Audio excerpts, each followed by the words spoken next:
मई के अंत में तुम्हारी भयंकर जीत होगी। भूल कर भी इग्नोर न करे। मेरे प्रिय बच्चे, यह जो माह है, यह तुम्हारे लिए बहुत विशेष होने वाला है।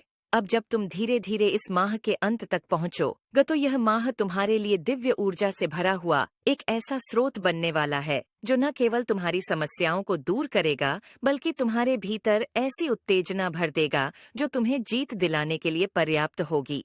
मेरे प्रिय, क्योंकि इस माह के अंत में तुम्हें कुछ बहुत ही बेहतरीन प्राप्त होने वाला है, क्योंकि अब तुम्हारी सभी परीक्षाओं का अंत होने का समय आ गया है। अब तुम्हें समस्त दुविधा से आजादी मिलने का समय आ गया है और यही कारण है कि तुम्हें हर हाल में अब इस संदेश को पूर्णतः अंत तक सुनते रहना है, चाहे कोई भी परिस्थिति क्यों ना हो जाए। इसे बीच में छोड़कर जाने की तुम्हें भूल नहीं करनी है। मेरे प्रिय, अब तुम्हारे जीवन में एक नए सूर्य का उदय होगा। तुम्हारा साथी जो तुमसे बेहद प्रेम करता है, उसके मन में तुम्हारे लिए कुछ गलत फहमियां भर गई थीं। वह तुम्हें पूरी तरह से समझ नहीं पा रहा था।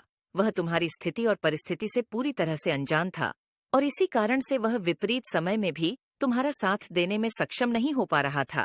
ऐसा नहीं था कि उसकी चाहत नहीं थी, ऐसा नहीं है कि उसकी तमन्ना नहीं है, किंतु फिर भी मनुष्य का अहंकार जब बहुत प्रबल हो जाता है तब वह अपने सबसे ज्यादा प्रेम करने वाले वस्तु या व्यक्ति को भी नीचे और पीछे छोड़ देता है। तुम्हारे साथी के मन में भी कुछ ऐसा पनप उठा था जिसकी वजह से वह तुम्हारे महत्व को कम कर चुका था। लेकिन धीरे धीरे परिस्थितियां जब खेल खेलती हैं तब मनुष्य को मजबूर होना पड़ता है। परिस्थितियों के खेल के आगे बहुत सारी बातें मनुष्य सोच नहीं पाता है।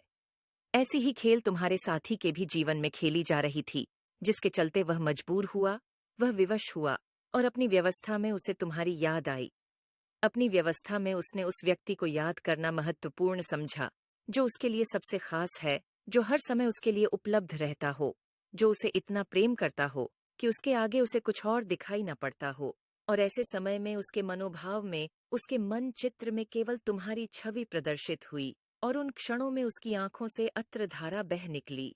उन क्षणों में वह भाव विभोर हो उठा, वह द्रवित हो उठा, उसका मन दुख से भर गया, उसकी आंखों से आंसू छलक लगे। उसके रोने की आवाज, उसकी रुदन की आवाज ने सभी को कंपित कर दिया, लेकिन उसे इसका आभास नहीं कि ऐसा होना ही उसकी नियति में लिखा था, ताकि उसे यह एहसास हो सके कि तुम उसे कितना प्रेम करते हो, ताकि उसे यह एहसास हो सके कि तुम उसके लिए क्या महत्व रखते हो। तुम्हारे महत्व को जानते हुए भी उसने तुम्हें महत्वहीन जता सही अर्थों में तुम्हारे प्रेम को ना समझकर उसने अपना ही नुकसान की